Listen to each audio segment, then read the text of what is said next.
To watch this topic in Hindi, skip the video to 3 minutes and 25 seconds. Hello everyone, welcome to another episode of Legal Update. The topic of discussion is SC redefines disability compensation. First, let us see why is it in the news. Recently, in the Jayanandan versus Varki and others case, the Supreme Court enhanced the compensation for a diamond cutter who lost the vision of one eye due to a motor vehicle accident. Let's look at the background of the case. The appellant is a 39-year-old diamond cutter by profession. He was involved in a motor vehicle accident caused by the alleged rashness and negligence of an auto rickshaw driver. As a result of the accident, the appellant suffered complete loss of vision in one eye. A tribunal initially awarded compensation by assessing his disability at 49%. The Uttarakhand High Court found the 49% disability rating unjustified due to the appellant's reliance on vision for his profession. The High Court increased the disability percentage to 65%. Additionally, the High Court raised the compensation for pain and suffering from Rs 40,000 to Rs 50,000. Aggrieved by the High Court's adjustments, the appellant approached the Supreme Court to contest the decision. The court observation was as follows. The bench, comprising Justice Sanjay Karol and Justice Manmohan, critically examined the High Court's assessment and highlighted that diamond cutting is a profession that demands immense skill, precision, and exactitude, heavily reliant on the cutter's vision. The court found the 65% disability rating insufficient, asserting that the appellant's disability should be recognized as 100%, and clarified that pain and suffering encompasses not only physical pain, but also the loss of economic and social aspirations resulting from the accident. The court concluded that the initial compensation was grossly undervalued and directed an increase in the compensation amount to Rs 1,50,000 to adequately reflect the appellant's suffering and loss of livelihood. Let's know more about the compensation for motor vehicle accidents.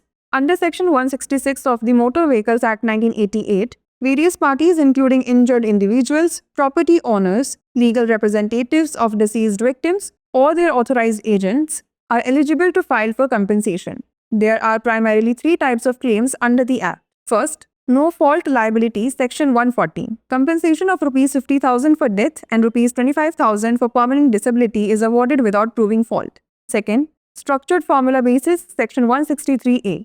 Compensation for death or permanent disability is calculated using a predefined formula without requiring fault to be established. Third, contributory negligence.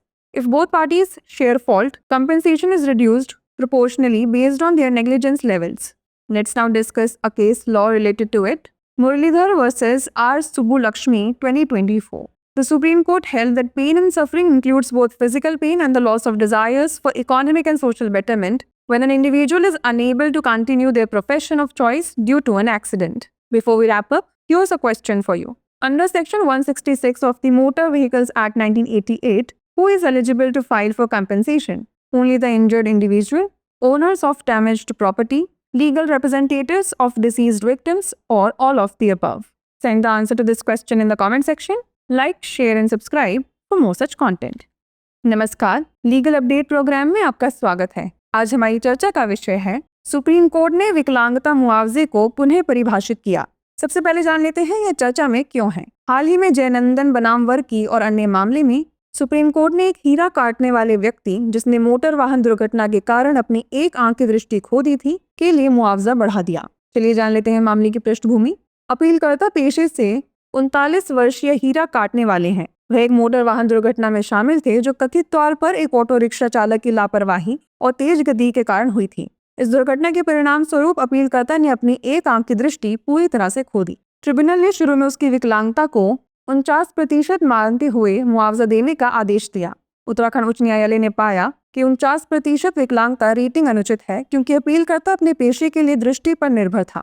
उच्च न्यायालय ने विकलांगता प्रतिशत को बढ़ाकर 65% कर दिया। इसके अतिरिक्त उच्च न्यायालय ने दर्द एवं पीड़ा के लिए मुआवजे की राशि 40,000 रुपए से बढ़ाकर 50,000 रुपए कर दी। उच्च न्यायालय के समायोजन से व्यतीत होकर अपीलकर्ता ने निर्णय को चुनौती देने के लिए सर्वोच्च न्यायालय में अपील की। न्यायालय की टिप्पणी की बात करें तो न्यायमूर्ति संजय करोल और न्यायमूर्ति मनमोहन की पीठ ने उच्च न्यायालय के आकलन की आलोचनात्मक जांच की और इस बात पर प्रकाश डाला कि हीरा तराशना एक ऐसा पेशा है जिसमें अपार कौशल, सटीकता और यथार्थता की आवश्यकता होती है, जो तराशने वाले की दृष्टि पर बहुत अधिक निर्भर करता है।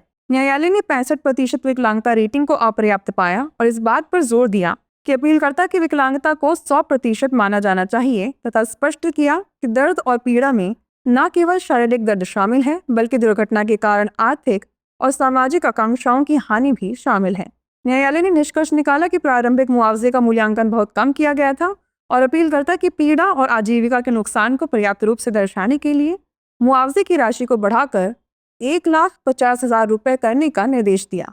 आइए अब जान लेते हैं मोटर वाहन दुर्घटनाओं के लिए मुआवजे के बारे में। मोटर वाहन अधिनियम 1988 की धारा 166 के अंतर्गत घायल व्यक्ति, संपत्ति मालिक, मृतक पीड़ितों के कानूनी प्रतिनिधि या उनके अधिकृत एजेंट सहित विभिन्न पक्ष मुआवजे के लिए आवेदन करने के पात्र हैं। अधिनियम के अंतर्गत मुख्यतः 3 प्रकार के दावे हैं। पहला, दोष रहित दायित्व, धारा 140। बिना दोष सिद्ध किए मृत्यु पर 50,000 रुपये तथा स्थायी विकलांगता पर 25,000 रुपये का मुआवजा प्रदान किया जाता है। दूसरा, संरचित सूत्र आधार, धारा 163A। मृत्यु या स्थायी विकलांगता के लिए मुआवजे की गणना पूर्व निर्धारित सूत्र का उपयोग करके की जाती है, जिसमें दोष स्थापित करने की आवश्यकता नहीं होती। तीसरा, सहभागी लापरवाही। यदि दोनों पक्षों की गलती समान है तो उनकी लापरवाही के स्तर के आधार पर मुआवजा आनुपातिक रूप से कम कर दिया जाता है। चलिए अब जान लेते हैं इससे संबंधित केस के बारे में। मुरलीधर बनाम आर सुब्बुलक्ष्मी 2024। सुप्रीम कोर्ट ने यह माना कि पीड़ा और कष्ट में न केवल शारीरिक दर्द शामिल है बल्कि आर्थिक और सामाजिक सुधार की इच्छाओं की हानि भी शामिल है, जब कोई व्यक्ति किसी दुर्घटना के कारण अपनी पसंद के पेशे को जारी रखने में असमर्थ हो जाता है।